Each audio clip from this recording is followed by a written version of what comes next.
From the start of our marriage, I've had a hard time dealing with my mother-in-law and father-in-law. They've always treated me poorly, and to make things worse, they've constantly criticized me for not being able to have children.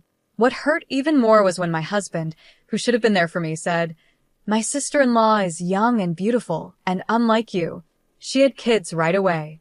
I'm honestly jealous of my brother. On top of that, my mother-in-law accused me of being infertile because she claimed I was having an affair and said she had proof from a hidden camera.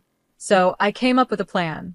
I called a family gathering, pretending it was to celebrate my nephew's birthday, and suggested we all watch the supposed evidence of my affair that my mother-in-law was talking about. When we watched it, my sister-in-law Scott and my father-in-law muttered, "I knew it," in shock. My name is Emma, and I'm 36 years old. I work in the international business division of a mid-sized trading company. I live with my husband, Scott, who is the same age as me and works at a steel manufacturing company, along with my in-laws. We don't have any children yet. I met my husband at a dating event a friend invited me to. At that time, I was in my 8th year on the job, finally getting the hang of it and starting to enjoy my work, so I wasn't really thinking about marriage. But I couldn't say no to my college friend, who kept insisting, "You have to come." Honestly, I was more interested in the special menus the restaurants had prepared for the event than in finding someone. I felt a bit out of place compared to my friend, who was actively socializing, but it turned out she got close to a guy who was there with Scott. Apparently, Scott wasn't too interested in the event either, and had been dragged along just like me. We ended up hanging out together as bystanders, but since I thought it was just a one-time thing, I didn't exchange contact information with him. However, exactly 2 weeks after the event on a Sunday, I got a call from an unknown number. At first, I ignored it, but after work, the calls started coming every 15 minutes. I kept wondering, who could this possibly be? I was getting frustrated and was about to block the number, but before I did, I decided to answer the call to find out who was behind it. It turned out to be Scott, the guy I had met at the dating event. He said, "Oh, good. Is this Emma?" I was relieved to know who it was, but I was also confused because I knew I hadn't given Scott my number. When I asked him how he got my number, he casually replied, "I begged a friend who was with me at the event to get it for me." Apparently, my friend had hit it off with Scott's friend and decided to start dating him after the event. Scott, who hadn't gotten my contact information, found out about this and managed to get my number by asking my friend repeatedly. Although I was a bit upset that my friend had given out my number so easily and that Scott had gone to such lengths to get it, we somehow started dating. A year later, Scott proposed to me. It wasn't a whirlwind romance, but I felt that I could live a calm and peaceful life with Scott, who had a gentle and endearing personality. There were no issues from my side about getting married. My parents had been living apart since I started college, but they hadn't divorced because they didn't see any real benefit in doing so. Friends and acquaintances would ask if I felt sad about it, but I had always felt distant from my family, so their separation seemed like it was bound to happen. During my college years, my parents supported me financially, so I would visit them alternately during long vacations. However, once I started working, I used my busy schedule as an excuse to just keep them updated through social media. When I told my parents about my marriage, they said they would attend the ceremony if there was one. But when I explained that we were just going to register the marriage without any special ceremony, they later sent me a generous sum of money as a wedding gift, which was more than enough for me. However, my in-laws, Rachel and Brian, weren't happy with how my parents handled the marriage. They said things like, "To think they would settle their only daughter's marriage with money. How insensitive." They spoke in a bitter tone, which bothered me. But then Scott defended me by saying, "Money is definitely a sign of love. It's ridiculous for Mom, who has never worked, to say something like that. Dad should know better, considering how hard it is to earn money." Hearing him stand up for me like that made me feel truly happy that I had chosen him. But about 6 years into our marriage, things started to go downhill. The first sign was when I got promoted at work. I had worked hard in my department since I joined the company, and that year, I decided to take the promotion exam. When I passed the exam, they told me, "Emma, you mentioned in your interview that you wanted to work globally in the future, right? How about starting in the international business division to gain some experience?" I was thrilled that my hard work was recognized, and I was excited to share the news with Scott. But when I told him, he got visibly upset and snapped at me, saying, "Oh, okay. And what are you trying to say? That you've climbed the ladder and you're some big shot now?" I was shocked by Scott's reaction and wondered if I had said something wrong. I quickly apologized, saying, "I'm sorry, I didn't mean it like that." But Scott responded harshly, "See? Playing the victim like that just proves you're looking down on me." Then he angrily threw his beer can into the trash, slammed the door, and left our apartment. He didn't come back for a week. He ignored my texts and calls, and when I called his office, they told me he was out, but at least I knew he was safe. I thought about waiting for him outside his office, but I didn't want to embarrass him. So I decided to go to my in-laws' house to talk to them about what was happening. I knew they would probably blame me, but I didn't know what else to do. Even though I showed up unexpectedly, they let me in without any trouble. But as soon as I stepped into the living room, I was shocked by Scott's angry outburst. He yelled, "What do you want now? Have you come all this way to mock me some more?" I quickly said that wasn't my intention and that I would apologize if I had caused any misunderstanding. But Scott didn't want to hear it, and my in-laws started blaming me too. They said things like, "Just because you both work doesn't mean you can act all high and mighty. Don't you know that's not how a wife should behave?" This is exactly why we were against this marriage from the start. Rachel, my mother-in-law, was just as loud as Scott, cursing at me. From there, it turned into an endless lecture about how I had hurt their son's ego. No matter what I said, they blamed me for everything. Finally, they told me, "Scott doesn't want to go back to the apartment you two shared. If you don't want a divorce, then move out of that apartment and come live here with us. We'll teach you how to be a proper wife." Looking back, I wonder why I didn't just agree to a divorce right then and there. But at that time, I still had feelings for Scott. Having grown up watching my parents stay married in name only, I think I was confused and didn't really understand what marriage should be. After I followed my mother-in-law's suggestion and moved out of the apartment to live with my in-laws, they were extremely pleased, and it didn't take long for me to understand why. It turned out that Scott's older brother, Charles, who was 5 years older, had been living with them but moved out about 4 months before my promotion. He had found a girlfriend and wanted to live on his own. Rachel, who had always adored Charles because he graduated from a more prestigious university than Scott, was shocked and deeply upset by his sudden departure. But the problem wasn't just emotional. Charles's leaving also meant the loss of his financial contributions to the household, which was a big issue. My in-laws are very vain and love to show off. They often host gatherings for relatives, serving expensive food and drinks. Charles's financial support had been their lifeline since my father-in-law's post-retirement job didn't pay enough to cover their lavish lifestyle. They convinced Scott, who had come home to vent, to move in with them, and that's how we ended up living together. Scott seemed to enjoy the sudden attention after always feeling overshadowed by his accomplished brother. When I realized this, it felt like I was finally seeing things clearly, but more problems were on the way. Soon after, Charles married his girlfriend, Nancy, who turned out to be quite a handful. Nancy was 4 years younger than Charles and 3 years younger than Scott and me. She appeared fragile and delicate, the kind of person who triggers protective instincts in men. This was especially true for both Brian and Scott, who became visibly restless whenever Nancy visited and acted like they were her followers. Rachel, not amused by this, began criticizing me, saying, "Scott is smitten with his brother's wife because you lack charm. If you just had a child, my husband would settle down as a grandfather." She even suggested I quit my job to focus on getting pregnant.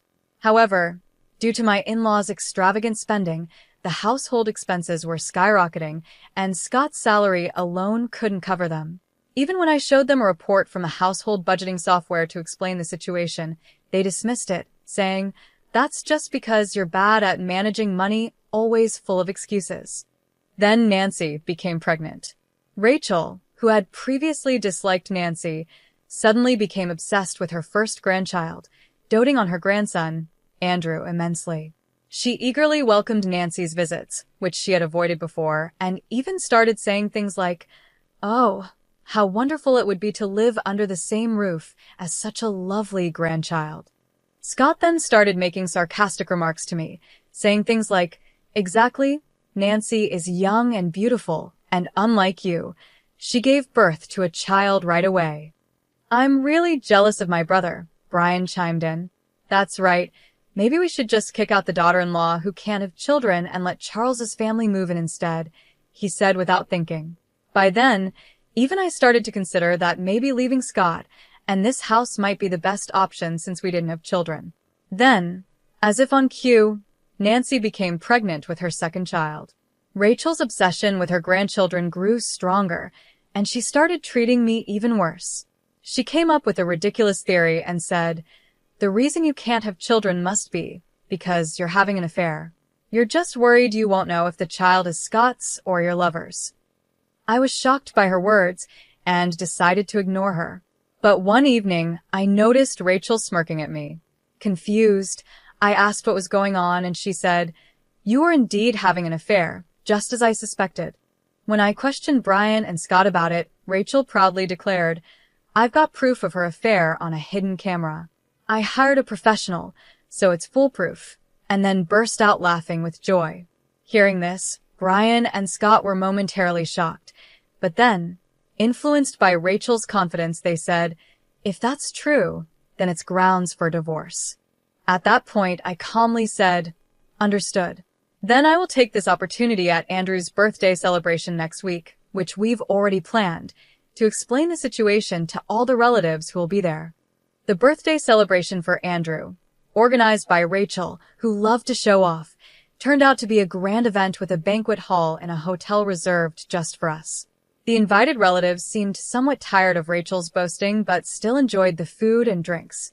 As the party was winding down, I took the microphone to speak.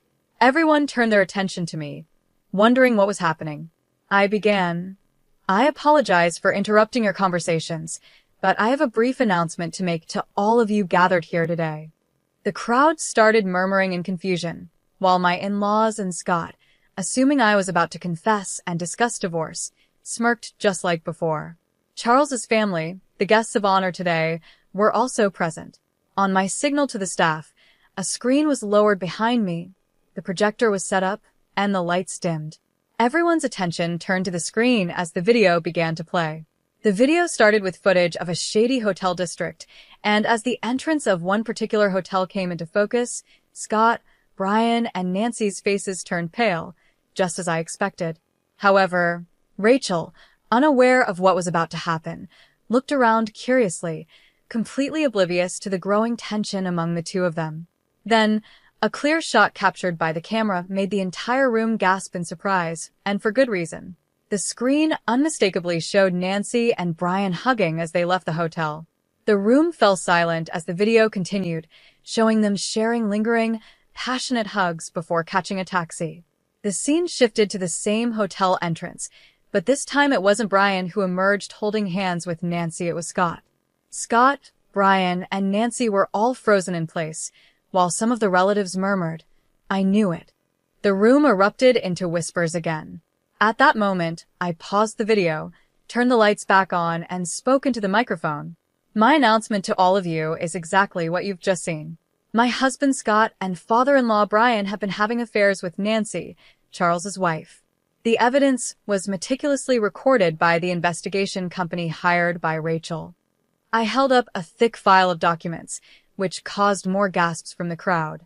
As the noise died down, I revealed that the investigation company had actually been hired by Rachel, not to uncover Brian, Scott, and Nancy's infidelity, but to find proof of my supposed affair, so they could kick me out. Scott must have filled her head with all sorts of nonsense, making her believe such absurd things, I said, causing the relatives to look at Scott and Rachel in disbelief. Rachel had declared victory without even checking the contents when the investigation company reported they had caught evidence on camera. Unfortunately, I have no idea about the affair Rachel accused me of, I continued, projecting a photograph onto the screen. It was a snapshot taken at the maternity hospital when Andrew was born. The photo showed my sister-in-law holding Andrew in the center, with Charles smiling beside her, and Scott and I, who had come to celebrate, in the background. Since Rachel has always disliked me, she probably didn't have a single clear photo of me. So she sent this snapshot to the investigation company, asking them to find evidence of the daughter-in-law's infidelity. As I explained, I briefly glanced at Rachel, who looked shocked, as if I had hit the nail on the head. The investigation company, hired by Rachel, had made a mistake. They thought Nancy, who was holding the child in the photo, was the daughter-in-law they were supposed to be investigating. When they started their work, they unexpectedly captured Brian and Scott repeatedly visiting the hotel with Nancy.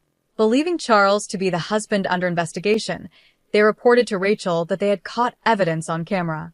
Rachel, thinking this was proof of my alleged affair, believed she had finally found what she was looking for. When I was first confronted with the so-called evidence, I was surprised, but then something clicked.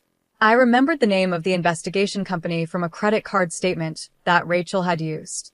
Rachel, who often spent too much, had made me get her a family card to use for her purchases, just in case her own credit card limit wasn't enough.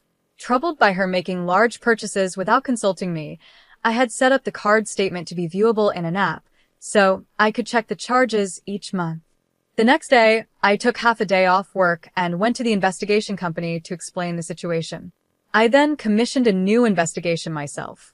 Realizing their mistake, the company eagerly accepted the task to make things right, and they quickly provided the results, which led to the evidence I presented today. As the screen was removed and the lights brightened, Nancy, Brian, and Scott all looked pale. I approached the great-aunt and uncle, whom my in-laws greatly respected, and said, "I apologize for the inconvenience, but I prefer not to expose the children to what's about to be discussed. Could someone please take them to another room?" The great-aunt and uncle immediately approached Nancy, took Andrew, and handed him over to their own children. The other children were also led to another room by several women, leaving behind furious relatives, a stunned Rachel, and a bewildered Charles. Only Nancy, Brian, and Scott remained, shrinking under the stern glares of the relatives. Then, Rachel, who had been trembling, suddenly leaped towards Nancy, shouting, "What have you done? Betraying me and Charles with Brian and Scott." She lunged at Nancy, but several relatives rushed to stop her. Nancy was already petrified, and Brian and Scott were similarly frightened. Finally, I decided to deliver the last blow. Given the circumstances, I will be divorcing Scott. I apologize for any inconvenience caused to everyone here. According to the investigation company, the improper relations between these two have been ongoing and not just recent. Reconciliation is impossible. I made the announcement, then pretended to stumble as I added. After reviewing the investigation results, I've been tormented by the thought that Andrew, and even the child Nancy, is currently carrying might belong to Brian or Scott. The remaining women in the room rushed over, rubbing my back and taking my arms to support me, saying to the two of them, "You are all shameless and disgusting." "Poor you," they started cursing. The men looked on with disdain, surrounding the two with cold stares. Brian and Scott could do nothing but stand there, silenced by the disapproval, while Rachel continued ranting and Nancy sobbed. The fallout from my revelation that day spread quickly. When Charles found out that his wife had been cheating on him with both his brother and father, he was in shock for a while. But as he started to regain his senses, he began to seriously doubt Nancy's claims that Andrew and the baby she was carrying were his. Nancy pleaded desperately, saying, "That's just a lie. Both Andrew and the baby are undeniably your children." However, once suspicion takes root, it doesn't disappear easily. Taking advantage of a moment when Nancy was off guard, Charles used a paternity test kit he had ordered to check their father-child relationship, and the results came back positive. Even when confronted with the results, Nancy stubbornly refused to admit to cheating, frustrating Charles to the point where he contacted her parents. Caught completely off guard, Nancy's parents couldn't believe the story Charles told them, so they came to my office demanding an explanation. Though I found it bothersome, I knew I had to deal with this eventually, so I took the next day off and went with Nancy's parents and the couple to the law firm I had hired.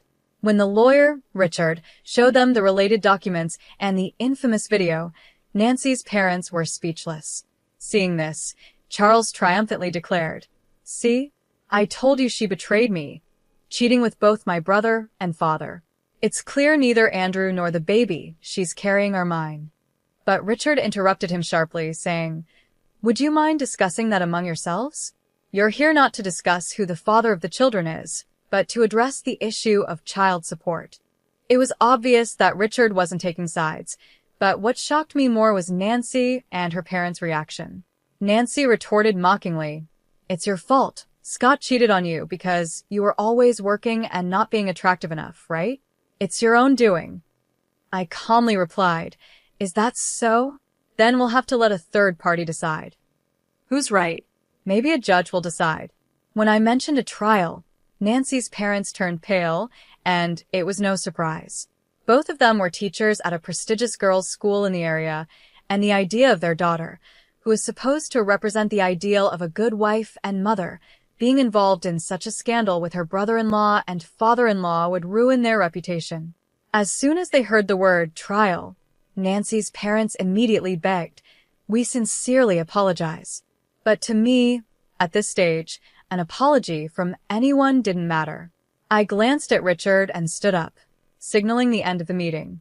Later, Richard informed me that after I left, Charles, Nancy, and her parents caused a huge uproar, but they finally left after Richard threatened to call the police. Not long after, perhaps as a way to keep things quiet, Nancy's parents transferred a large sum of money through Richard. Given how things turned out, what happened to Charles and Nancy didn't concern me much, but around the same time, I found out about the fate of my in-laws through Scott, who had also demanded a division of assets. According to Scott, Charles filed for divorce and refused to pay child support for Andrew or the unborn child unless a DNA test proved he was the father. He even declared he would file for denial of paternity as soon as the child was born. Fearing the worst, Nancy's parents, against her wishes, forced her to undergo prenatal testing. It turned out that the father of the unborn child wasn't Charles, but shockingly, it was Scott. Even more, it was revealed that Andrew's father was Brian, making the situation beyond repair. When Rachel, who had doted on Andrew, found out he was actually her husband's child, she had a mental breakdown. She aged rapidly and is now almost bedridden, with Brian taking care of her around the clock. Brian told his father-in-law, "I won't look after you in your old age, get Scott to do it." Unfortunately, most of Brian's retirement funds had been spent on luxury brands and jewelry for Nancy in an attempt to win her favor, leaving almost nothing behind. As a result, with their inheritance depleted, Brian and Rachel, now abandoned by Charles, turned to Scott in desperation. But Scott, already burdened with my asset division claims, was reportedly being pressured by Nancy, who had been divorced by Charles. She was demanding that Scott marry her, insisting, "Now that it's come to this, you're going to take responsibility for both the unborn child and me.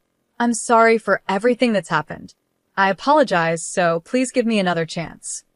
"I love you, Emma." Scott begged for forgiveness, but it was clear he wasn't seeking my love. He just wanted my financial support and someone to care for his parents for free. Since I had no lingering feelings for Scott, I instructed Richard to convey my final decision and blocked all contact with him except through one social media platform. Eventually, the divorce was finalized, despite some disputes. The asset division was paid in full in 2 installments. According to Richard, Nancy continued living with my in-laws, pretending to be Scott's wife, even though she wasn't officially registered as part of the family. However, once word spread among visiting relatives, the whole neighborhood began whispering about this shameless family, which drove Nancy to become a recluse. She neither helped with Rachel's care nor took care of Andrew and the newborn, leading the kindergarten to report Andrew's neglected appearance to child services. In the end, Nancy's parents took in the 2 children but disowned her, saying, "You are no longer our daughter, and we are no longer your parents. Never show your face to us again." With nowhere else to turn, Nancy relied entirely on Scott, just like my in-laws. Scott's income alone now had to support 4 adults, including his mother, who needed nursing care. A colleague of Scott's, who works at the same company, mentioned that a relative at an affiliated company exaggerated the story, making Scott the target of rumors as bad as those on gossip websites. Despite the difficult situation, Scott continues to work, unable to quit because of financial needs, enduring the discomfort. For some reason, Charles seemed to regard us as fellow victims, but the fact remains that he looked down on me, along with Nancy and my in-laws, for being a woman unable to bear children. Naturally, I ignored him completely at work, But as rumors spread within our company, he couldn't handle the whispers and volunteered to transfer to a subsidiary in a regional area. After everything was settled on my end, I was approached about a transfer to an overseas branch. Although I had expressed a desire to work abroad during my job interview, the sudden offer caught me off guard. However, my bosses encouraged me, acknowledging the career I had built and the language skills I had continued to learn in my spare time. Feeling fed up with the rumors, much like Charles, albeit for different reasons, I decided to take the opportunity. I decided to take a bold step and accept the overseas assignment. When Scott somehow heard the news, he sent a series of cliché romantic messages, pleading for reconciliation on the only social media account I hadn't blocked him on. But since I planned to cancel my phone service when I leave the country, I chose to ignore them. Despite everything that happened, cutting ties with that in-law family feels like a stroke of luck. With this in mind, I feel ready to face any challenges that may come my way. It might seem a bit opportunistic, but that's honestly how I feel. Maybe I've been too hard on myself all this time. From now on, I plan to stay positive and give my best effort in everything I do.